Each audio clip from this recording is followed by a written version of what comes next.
Okay. GBV concert ng BINI. Hindi nga ba sulit yung bayad? For me,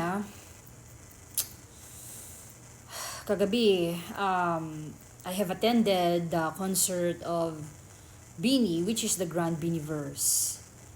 Ang masasabi ko, ang thoughts ko doon, OMG, ito sa mga experience na hindi ko makakalimutan, guys.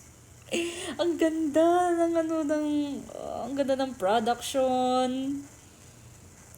Everything was beautiful. And kudos sa BINI, kudos sa mga ang tawag nun, involved sa mga staff na involved sa concert. Sa technicians, down to the sa mga banda, sa mga ang tawag noon sa yung orchestra.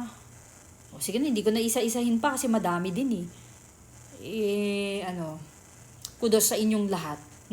The dancers and everything else, kudos sa inyong lahat. Napakaganda po ng experience ko sa Grand Biniverse. Grabe, ang dami yung pasabog, guys. Yung sa karera, yung ang tawag nun, sumakay sila sa basta yun, sumakay sila sa bumaba sila sa stage pero meron silang sinakyan and then nagbuga sila ng mga meron silang binuga.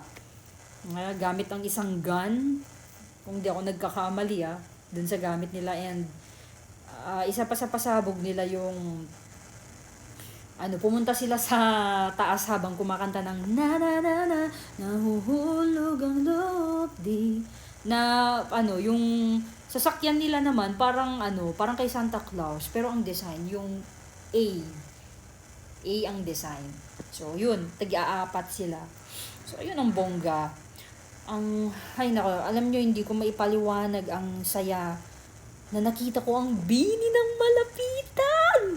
Diyos ko, alam nyo ba, kinikilig ako sa kanilang lahat. Actually, di ba may kanya-kanyang bias tayo, pero actually, pag nakita mo sila ng in person talaga, mahatak ka eh. Hindi mo alam kung sino nang magiging bias mo.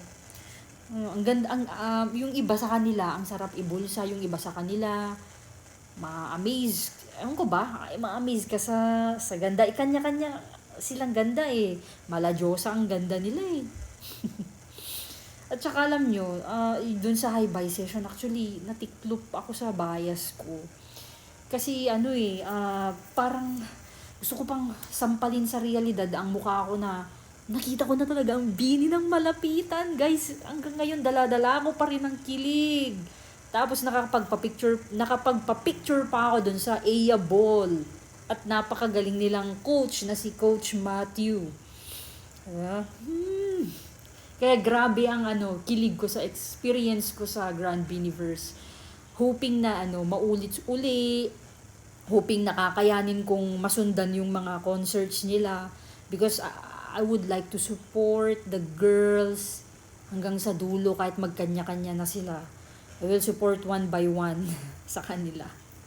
So yun, hindi ko may paliwanag ang saya ko eh.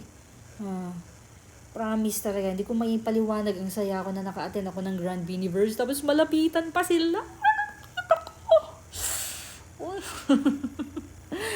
Natiklop ako sa'yo sa high-buy session. Alam nyo kasi yung ibang fans, talagang kayang-kaya nilang mag-hi sa bias nila. Yung very aggressive at tsaka strong ang personality niya. Ako natiklop ako kay Shi eh. But hoping someday I will have enough the confidence na mag-hi sa kanya. Iiya lang talaga ako. Tapos may nakapagpa-picture daw kay Amma na taga Nueva Ecija. Kasi nun eh. Yun nga, dahil sa high-buy session hindi ko na siya nahanap. Next time na lang pagka the stars will align. Ayun, so guys, masasabi ko, sulit ang GBV. Kaya yung mga dyan alam nyo na, mga toxic dyan, tumigil kayo. Huwag nyo i-compare yung presyo ng concert nila. Kasi kung kayo din naman ang manonood, sigurado, makakalimutan nyo siguro yung pangalan nyo sa experience yung napakaganda sa Grand Biniverse. Kaya stop bashing, no? Kasi napakaganda ng production. Kaya naman pala eh. Kasi grande talaga na concert.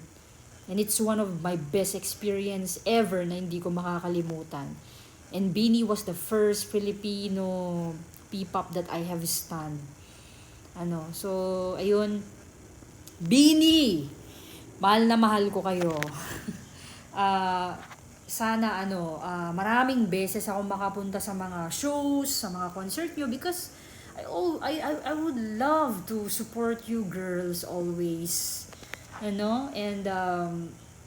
ayun, napakasaya ng experience ko kagabi. And I love you all, Beanie, and yun, thank you for being my unpaid therapist. Siguro nga, hindi pa too late na ma-stan ko kayo, no? Because you just came at the right time. Thank you for being my unpaid therapist, my comfort, the one that who makes me happy always through your music. So, Beanie, Beanie, God bless sa inyo and more blessings pa. And hoping na more concert pa ang maatendaran ko sa inyo. I love you all, Beanie. Mwah.